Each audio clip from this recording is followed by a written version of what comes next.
Selkirk, la desaparición de las 7 hermanas Thornfield se convirtió en un misterio que atrapó a toda la comunidad y que, con el tiempo, revelaría una conspiración de proporciones inimaginables. Desde el primer día en que desaparecieron, los habitantes sintieron un escalofrío recorrer la región, una sensación de que algo oscuro se había infiltrado en la vida cotidiana del pueblo. Gabriel Thornfield, su padre, hombre de negocios ambicioso y respetado, había llegado a Selkirk apenas un año antes, con promesas de prosperidad y oportunidades que cambiarían la cara del pequeño asentamiento. Sin embargo, la rapidez con la que expandió su negocio y la inexplicable abundancia de recursos despertaron sospechas que nadie se atrevía a expresar en voz alta. Lo que parecía un ascenso legítimo pronto se reveló como un entramado de transacciones cuestionables que involucraban concesiones mineras, contratos ferroviarios y nombramientos gubernamentales territoriales.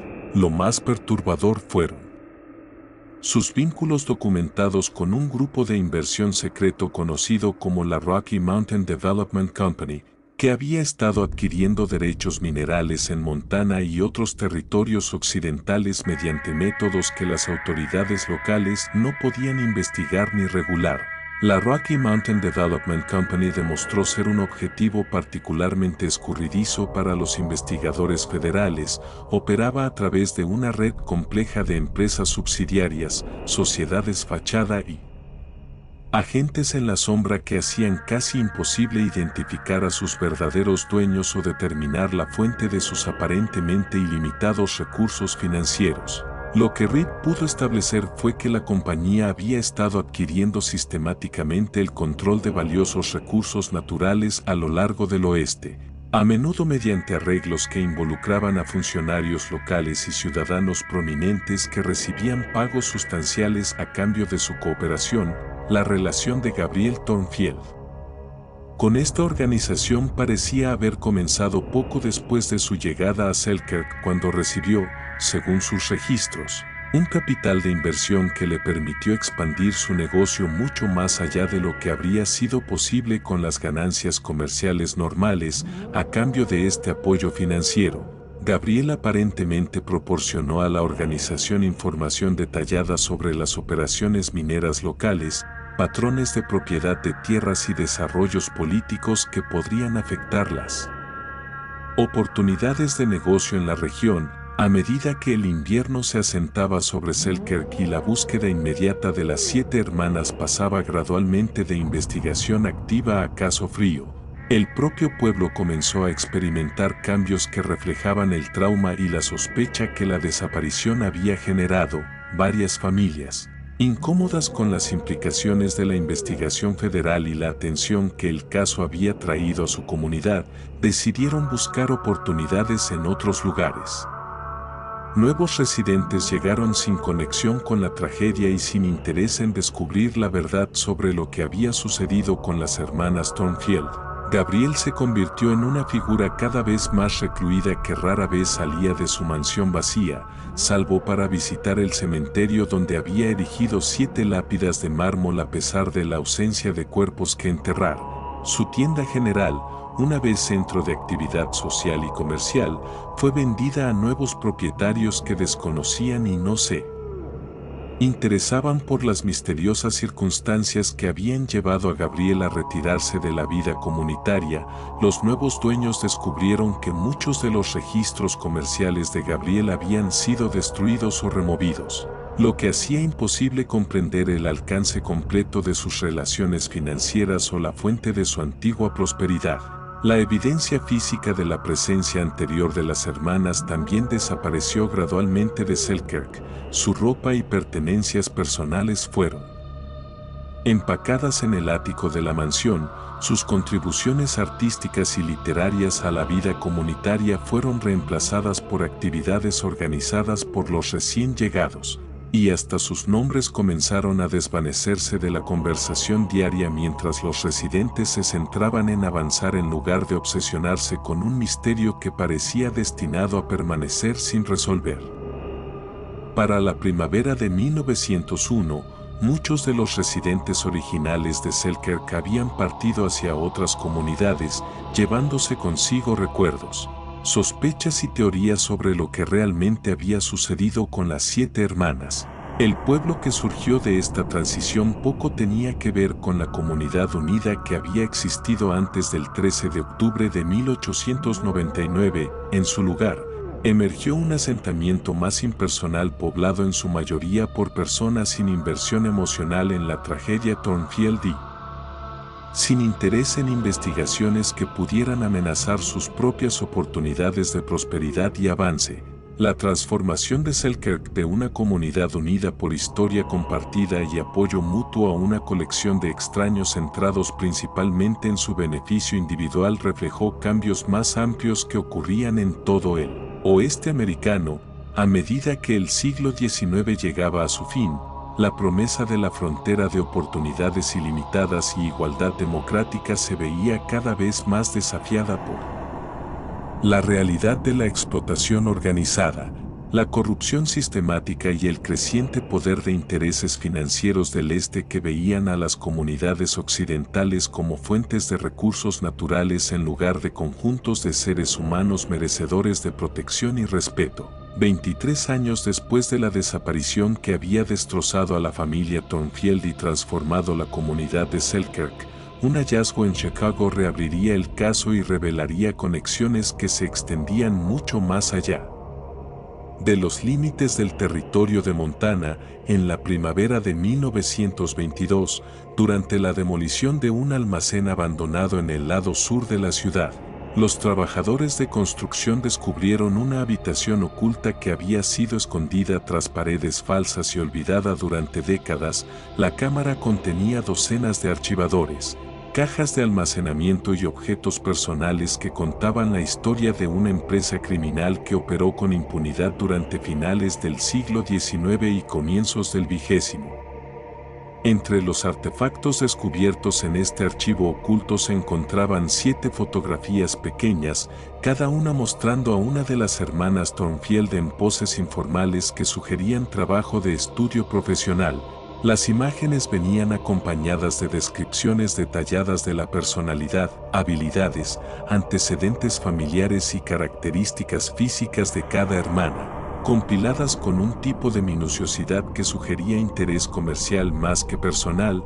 Lo más perturbador de todo era que las fotografías parecían haber sido tomadas después de la desaparición de las hermanas en Selkirk, ya que varias mostraban a las jóvenes a edades que nunca habían alcanzado en su hogar de Montana. Margaret parecía estar en sus 30 años, con un rostro que mostraba la madurez y la gravedad que acompañan a responsabilidades y experiencias adultas. La imagen de Catherine la capturaba con ropa elegante que sugería prosperidad y estatus social, pero sus ojos reflejaban una tristeza incompatible con el éxito material. Los gemelos, Eleanor y Elizabeth, habían sido fotografiados por separado, sus rasgos idénticos mostrando diferencias sutiles que sugerían personalidades distintas desarrolladas durante sus años de separación. La fotografía de Sarah mostraba a una mujer con vestimenta formal que sugería actividad religiosa o caritativa, pero su expresión transmitía una melancolía profunda de sueños postergados y esperanzas abandonadas. Grace, en lo que parecía ser su mediada veintena, vestía como profesional, pero sus ojos, antes brillantes, parecían apagados por experiencias que habían aplastado su optimismo e inteligencia. Lo más desgarrador era Rebecca, mostrada como una joven en sus primeros 20 años, hermosa y adecuadamente vestida, pero sin la alegría y risa que la habían hecho querida en Selkirk. El detective John Sullivan del Departamento de Policía de Chicago, encargado de investigar el hallazgo del almacén como parte de una investigación más amplia sobre crimen organizado, reconoció de inmediato la importancia de estas fotografías y la documentación acompañante. Los materiales formaban parte de un vasto archivo que detallaba las operaciones de lo que parecía ser una organización criminal sofisticada especializada en lo que eufemísticamente llamaban servicios de colocación doméstica y oportunidades de avance social para familias de la frontera. Los registros de la organización, mantenidos con meticulosa atención durante varias décadas, revelaban un modelo de negocio tanto ingenioso como horripilante en su sistemática explotación de familias vulnerables en el oeste americano. Los criminales habían identificado comunidades y familias cuyo aislamiento, luchas económicas o circunstancias sociales los hacían susceptibles a ofertas que prometían mejores vidas para sus hijas. Operaban a través de una red de negocios aparentemente legítimos. Agencias de empleo, servicios matrimoniales, instituciones educativas y organizaciones caritativas que proporcionaban cobertura perfecta para sus actividades reales.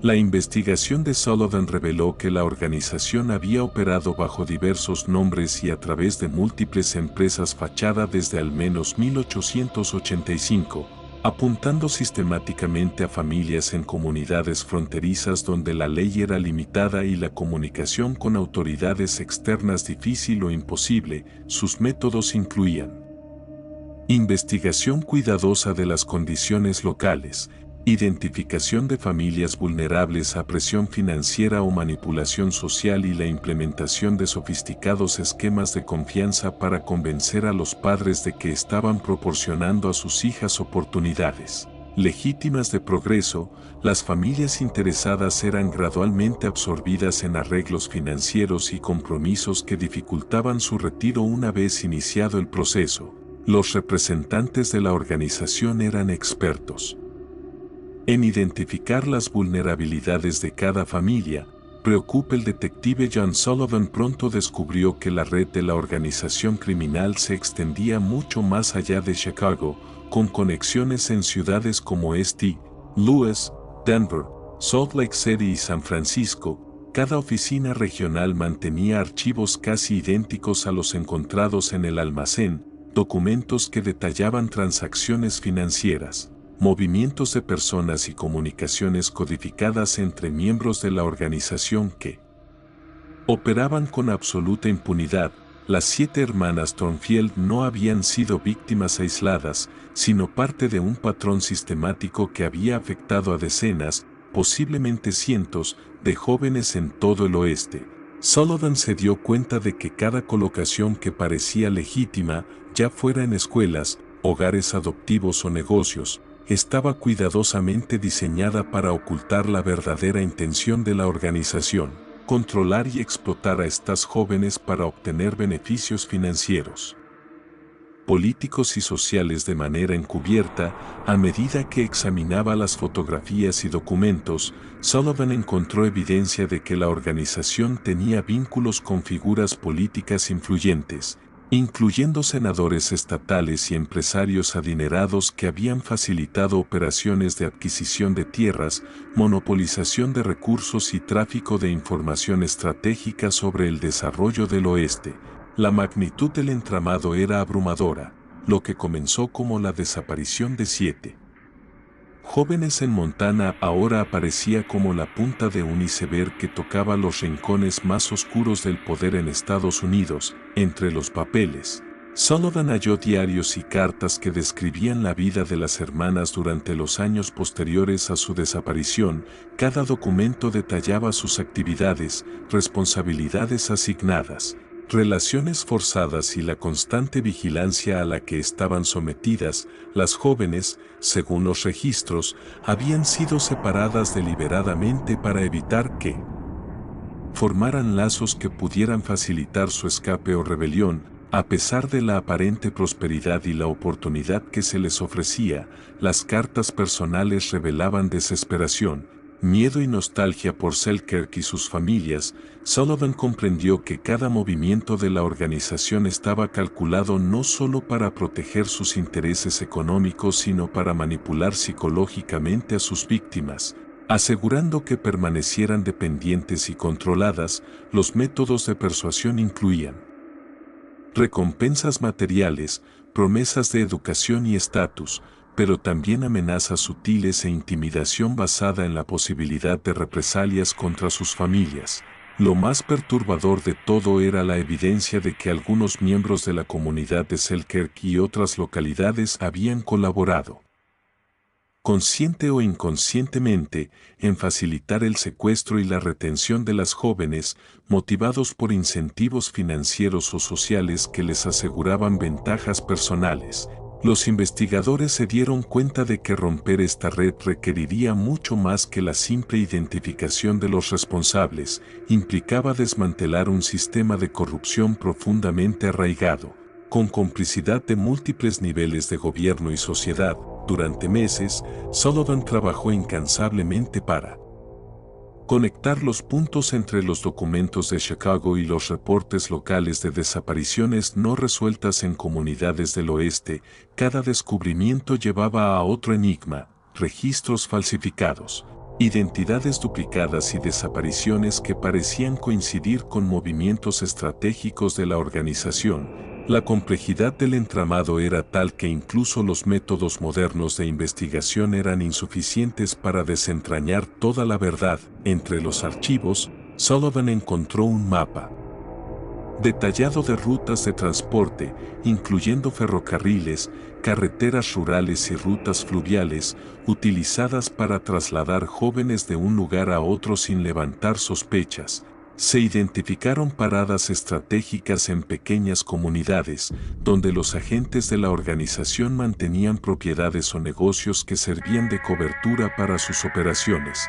Cada movimiento estaba registrado meticulosamente, con nombres, fechas y lugares, lo que sugería una disciplina militar en la gestión de las víctimas y recursos. Además, había evidencia de prácticas psicológicas avanzadas, casi experimentales, para controlar y modificar el comportamiento de las jóvenes, incluyendo aislamiento, manipulación emocional y educación selectiva que reforzaba la dependencia y obediencia hacia la organización.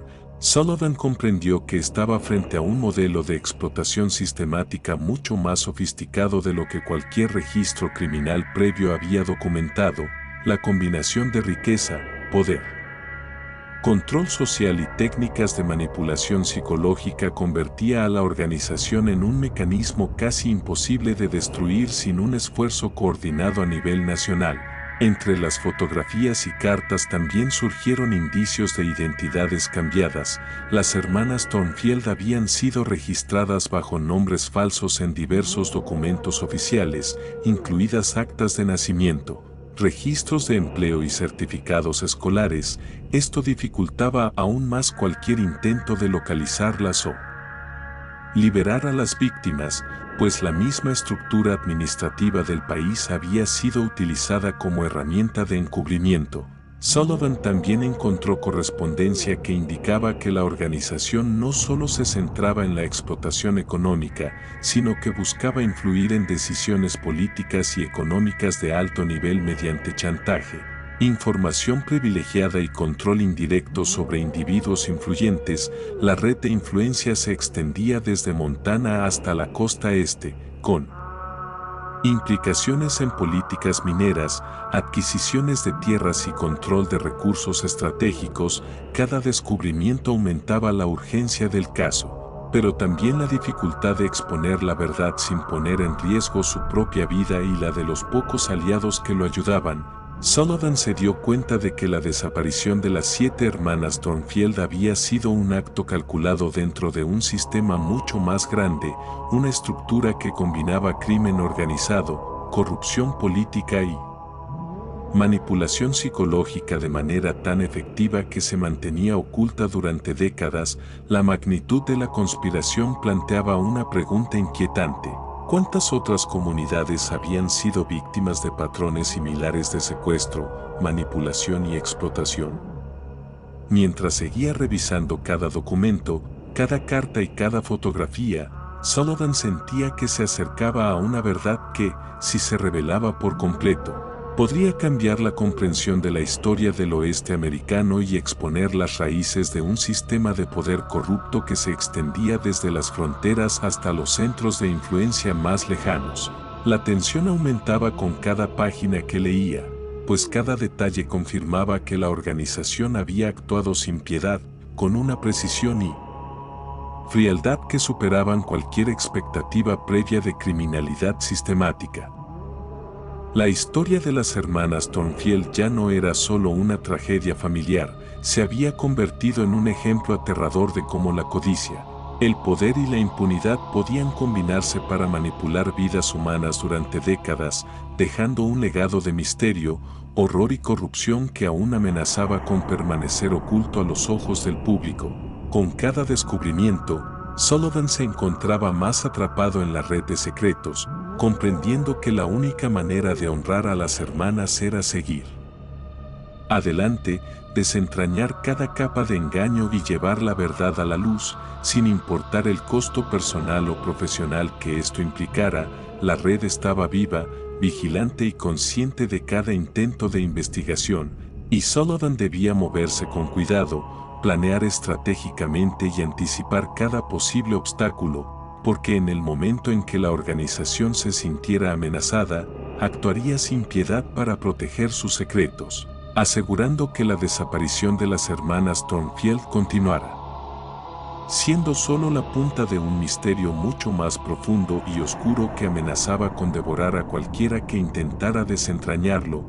Mientras John Sullivan continuaba su investigación, comenzó a recibir amenazas veladas que indicaban que alguien, desde dentro de la organización, estaba observando cada uno de sus movimientos. Cartas anónimas llegaban a su oficina con advertencias ambiguas, insinuando que si persistía en indagar demasiado, los resultados podrían ser fatales, no solo para él, sino para cualquiera que lo apoyara. A pesar del peligro, Sullivan no podía detenerse. Cada nuevo documento revelaba capas adicionales de corrupción y manipulación que superaban cualquier historia criminal que hubiera conocido.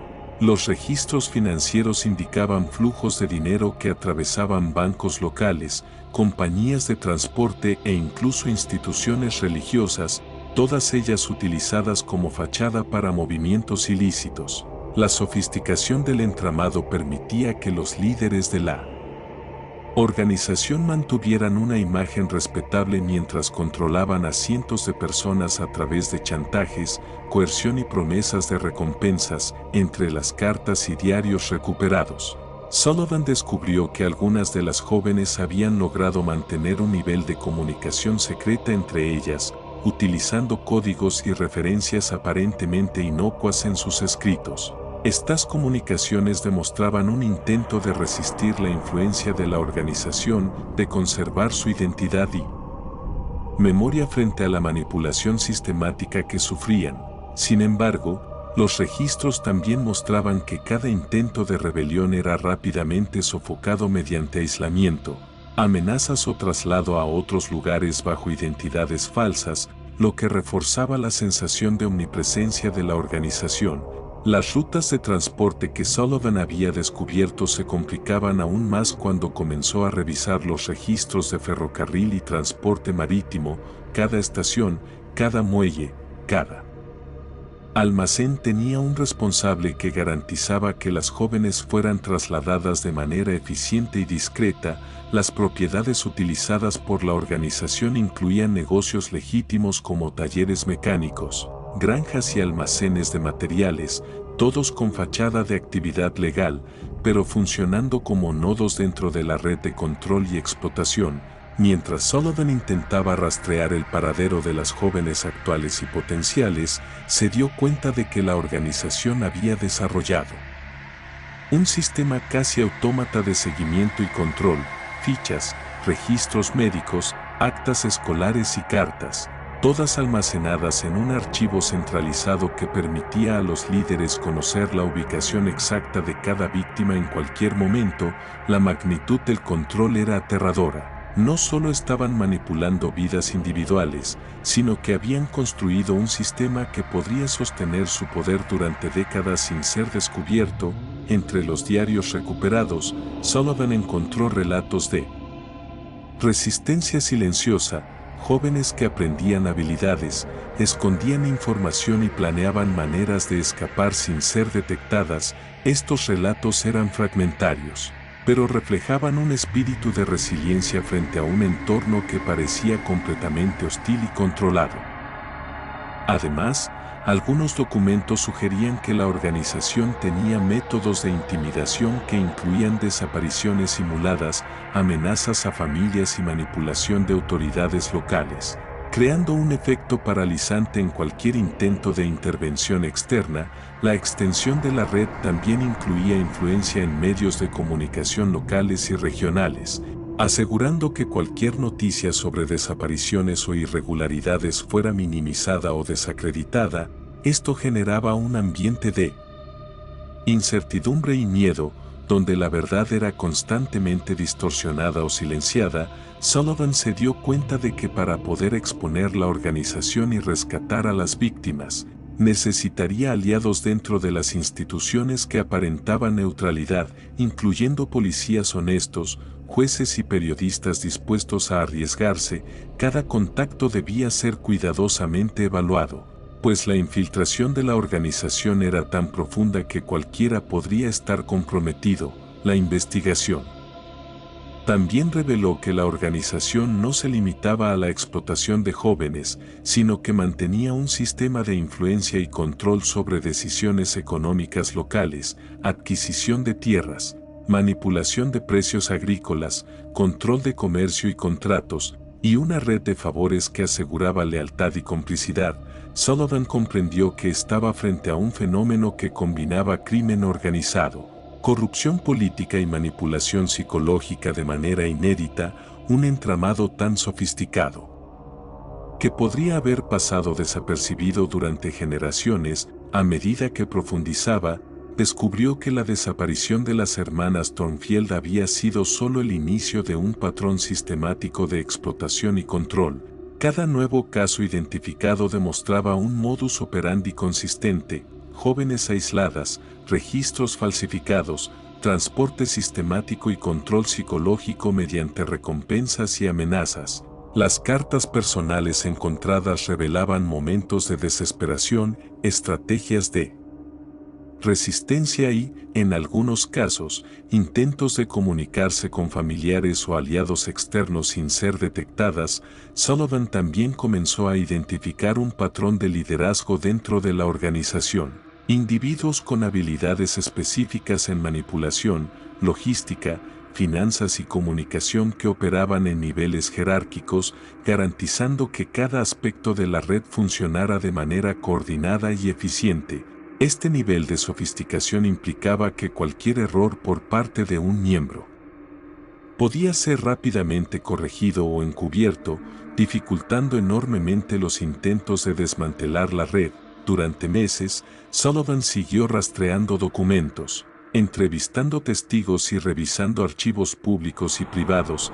Cada descubrimiento mostraba conexiones invisibles entre desapariciones aparentemente aisladas, tráfico de influencias y control económico, revelando un sistema que operaba bajo la superficie de la vida cotidiana. La presión sobre Sullivan aumentaba, no solo por el riesgo personal, sino por la responsabilidad moral de exponer un entramado que había causado un sufrimiento incalculable y había mantenido su operación durante décadas. Su obsesión por encontrar la verdad creció, impulsada por las historias fragmentarias de resistencia, las cartas escondidas y la evidencia irrefutable de la magnitud del crimen.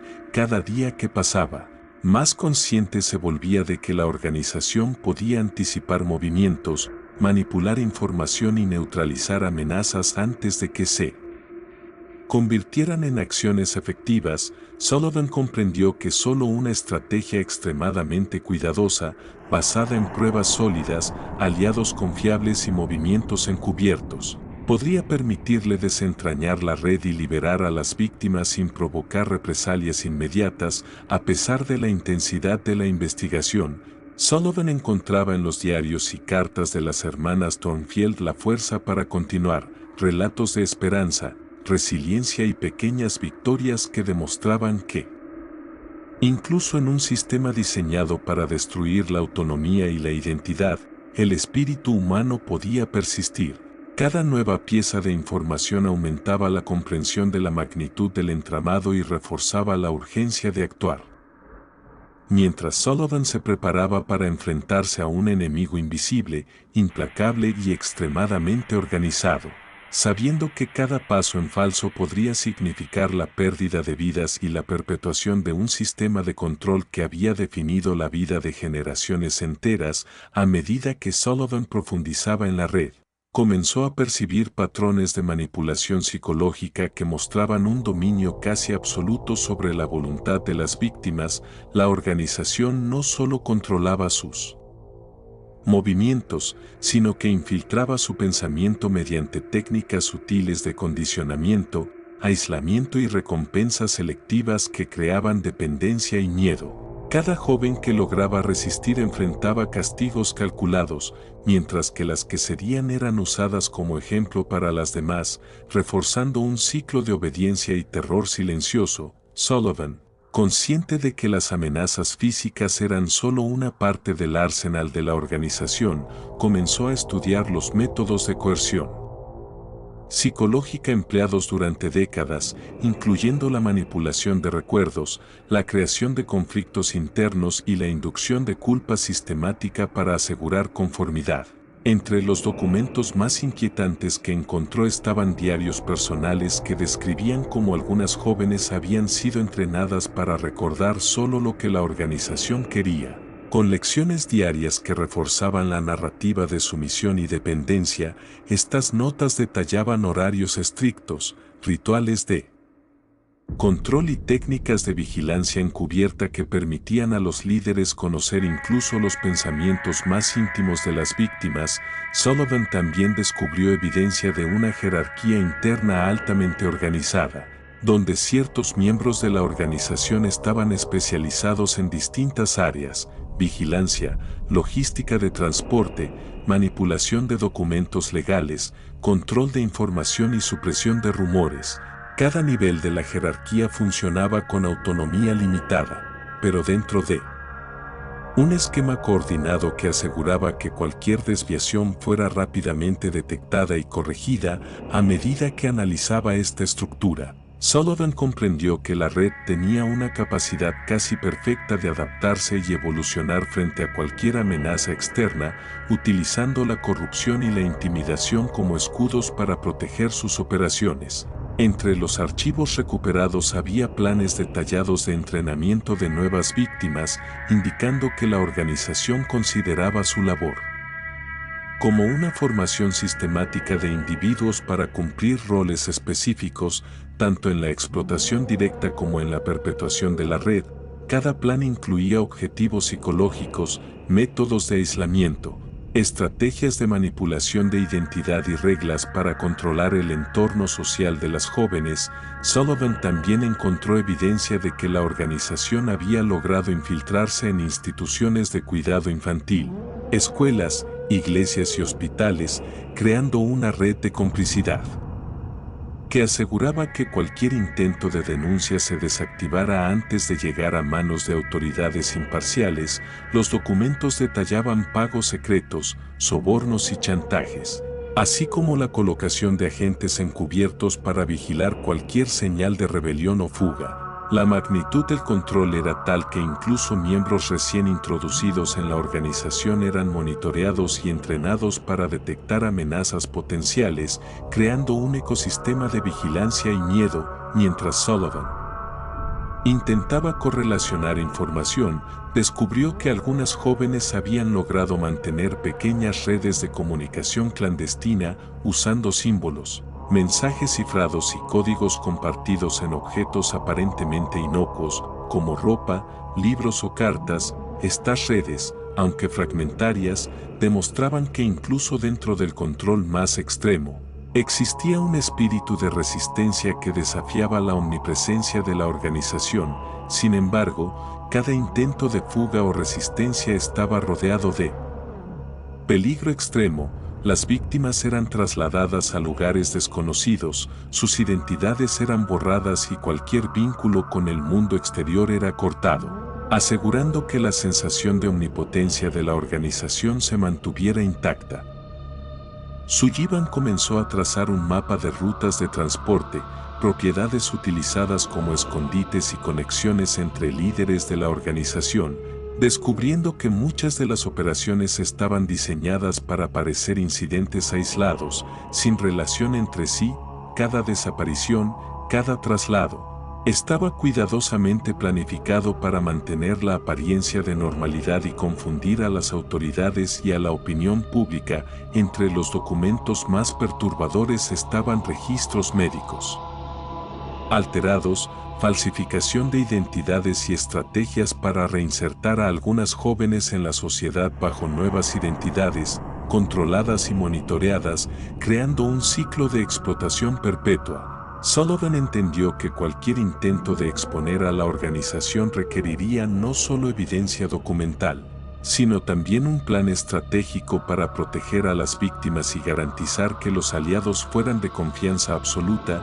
La presión se intensificaba cuando comenzó a recibir información sobre un aumento en la vigilancia y las amenazas directas, vehículos sospechosos fuera de su oficina, llamadas anónimas con silencio prolongado y observadores que parecían conocer sus rutinas a pesar del riesgo.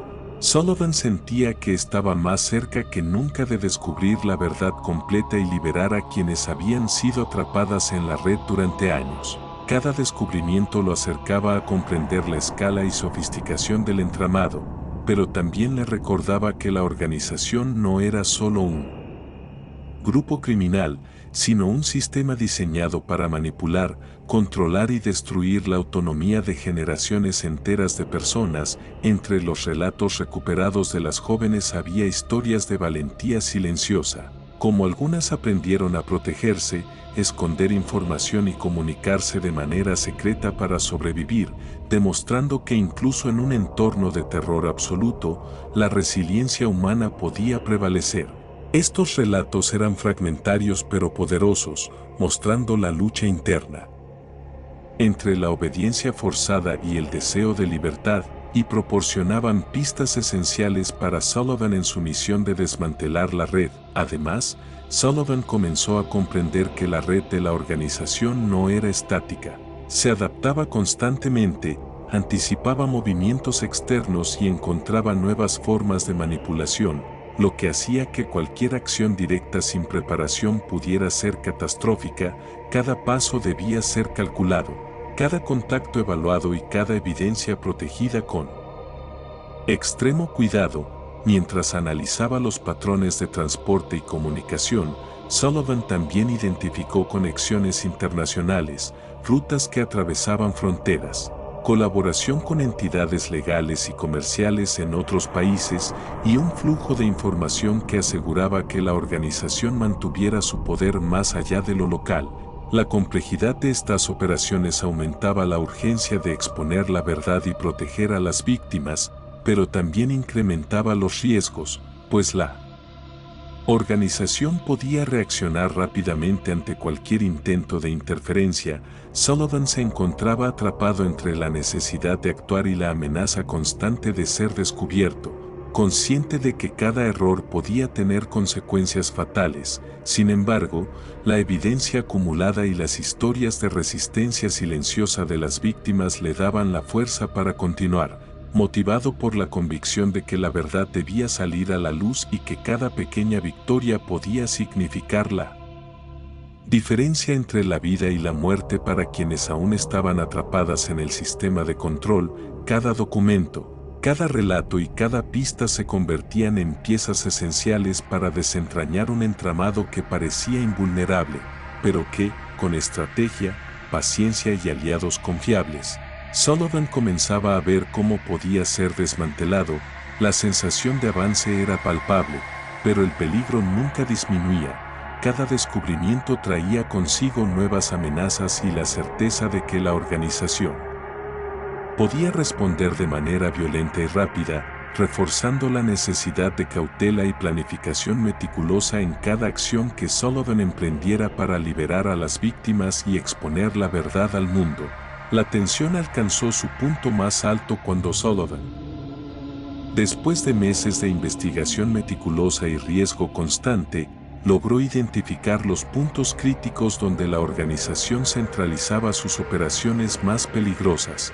Cada descubrimiento lo acercaba a un enfrentamiento inevitable, un sistema diseñado para manipular, controlar y borrar a quienes se interpusieran en su camino, con mapas, documentos, registros de transporte y relatos de víctimas como guía.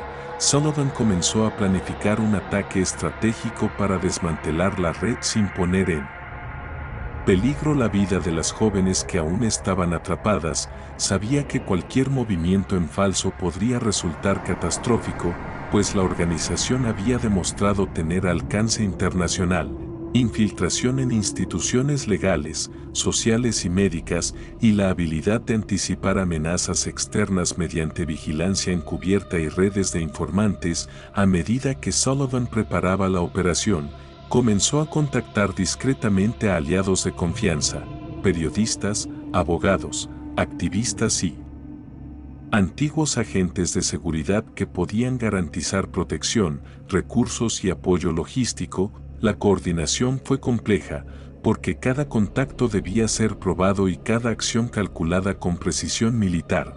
El plan incluía liberar a las víctimas, recolectar evidencia incriminatoria, exponer públicamente a los líderes de la organización y asegurar que no pudieran reorganizarse rápidamente.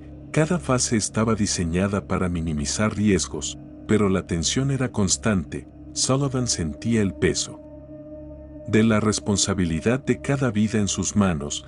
Mientras ejecutaba los primeros movimientos del plan, se encontró con obstáculos inesperados, amenazas directas, intentos de sabotaje, comunicaciones interceptadas y cambios de última hora en las rutas de transporte de las víctimas. Sin embargo, su determinación no flaqueó, aprovechando los relatos de resistencia silenciosa de las jóvenes.